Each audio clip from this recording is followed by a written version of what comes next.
مع الله في لألآت النجوم وحبك الغيوم وضوء القمر.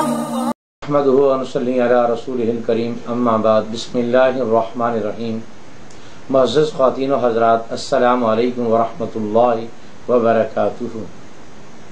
میں آپ کی خدمت حاضر ہوں پروگرام سنہری باتوں کے ساتھ، اور آج کی مجلس میں نماز کی سنتوں میں سے تسمیہ کے بعد تعوذ اور ثناء کے بعد تعوذ اور تسمیہ کا پڑھنا،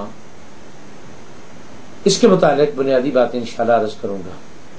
سب سے پہلی بات تو یہ ہے کہ اللہ رب العزت کی ذات قرآن مجید کے 14ویں سپارے میں سورۃ نحل کی آیت نمبر 98 میں فرماتے ہیں فَإِذَا قَرَأْتَ الْقُرْآنَ فَاسْتَعِذْ بِاللَّهِ مِنَ الشَّيْطَانِ الرَّجِيمِ، کہ جب آپ قرآن پڑھنے کا ارادہ کریں تو اس سے پہلے اعوذ باللہ من الشیطان الرجیم پڑھ لیں.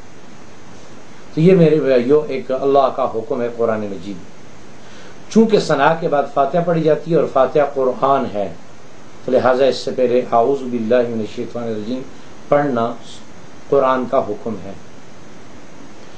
نبی کریم صلی اللہ علیہ وسلم کے بارے میں ابو سعید خدری رضی اللہ تعالیٰ عنہ فرماتے ہیں کان یقول قبل القراءۃ، نبی کریم صلی اللہ علیہ وسلم بھی قراءت سے پہلے تعوذ اور تسمیہ پڑھتے تھے. یہ مصنف عبدالرزاق کی روایت ہے.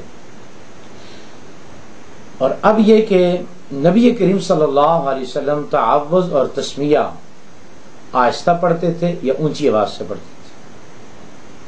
تو نبی کریم صلی اللہ علیہ وسلم کی سنت اور حضرات خلفائے راشدین کی سنت یہ ہے کہ وہ قراءت سے پہلے تعوذ اور تسمیہ کو آہستہ پڑھتے تھے. اس میں بہت ساری روایات ہیں، لیکن میں صرف ایک آدھ روایت آپ کے سامنے دلیل کے طور پر عرض کر دوں گا. حضرت انس رضی اللہ تعالیٰ عنہ فرماتے ہیں، انس بن مالک، کہ نبی کریم صلی اللہ علیہ وسلم قراءت کو الحمدللہ رب العالمین سے شروع کرتے تھے.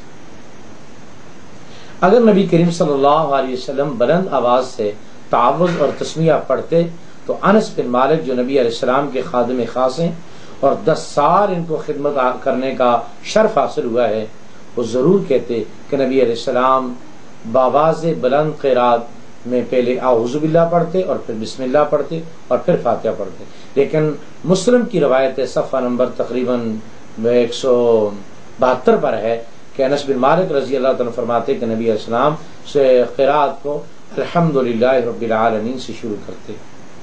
اسی طرح ایک دوسری روایت ہے، عبداللہ بن مغفل رضی اللہ تعالی عنہ نے دیکھا کہ ان کے بیٹے بسم اللہ کو اونچی آواز سے پڑھ رہے ہیں. تو نے اپنے بیٹے سے فرمایا بیٹا یہ بدعت ہے. میں نے نبی کریم صلی اللہ علیہ وسلم کے پیچھے حضرت ابوبکر، حضرت عمر اور حضرت عثمان، ان حضرات کے پیچھے نمازیں پڑھی ہیں، اور وہ اپنی نماز کو میں اعوذ باللہ اور بسم اللہ آہستہ پڑھتے تھے. تو لہٰذا نماز کے میں ثناء کے بعد اعوذ باللہ اور بسم اللہ، جس کو عام طور پر تعوذ اور تسمیہ کہا جاتا ہے، ان کو پڑھنا سنت ہے. لیکن جہاں ان کا پڑھنا سنت ہے وہاں ان کو آہستہ پڑھنا بھی سنت ہے. آج کے مسائل اتنی کافی ہیں، باقی اس کے مسائل انشاءاللہ اگلی ویڈیو میں بیان کریں گے. السلام علیکم ورحمۃ اللہ وبرکاتہ.